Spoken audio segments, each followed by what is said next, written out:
എന്നെ ചോദിക്കുന്നുണ്ട് അവിടെ നിന്നും ലൈക്ക് ബിഗ് ബോസ് ഹൗസിന് 50th ഡേ എവിക്റ്റ് ആയി വന്നതിലും നല്ല വിഷമമുണ്ടെന്ന്. വിഷമില്ലാതെ നിൽക്കുവോ നിങ്ങളൊന്ന് പറ. കാരണം വേറെ ഒന്നും കൊണ്ടല്ല, എന്റെ അത്ര പോലും സംസാരിക്കാതെ എന്റെ അത്ര പോലും കോണ്ടന്റ് കൊടുക്കാത്ത ആൾക്കാർ ഇപ്പോഴും അവിടെ നിൽക്കുന്നുണ്ട് എന്ന് തോന്നുന്നത് കൊണ്ട് എനിക്ക് നല്ല വിഷമമുണ്ട്.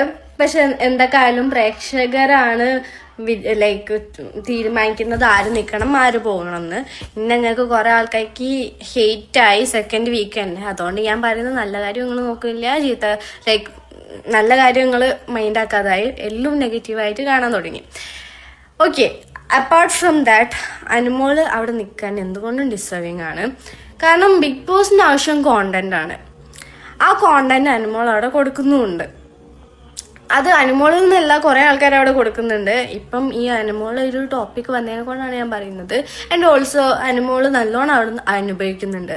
ഇപ്പം ലാലേട്ടൻ്റെ അടുത്തുനിന്നാണെങ്കിലും ഇടയ്ക്കിടയ്ക്ക് അനുമോൾക്ക് അൺവാണ്ടഡ് വായ്ക്കൊക്കെ കിട്ടുന്ന സമയത്ത് എനിക്ക് പേഴ്സണലി കുറച്ച് വിഷമാവലുണ്ട്.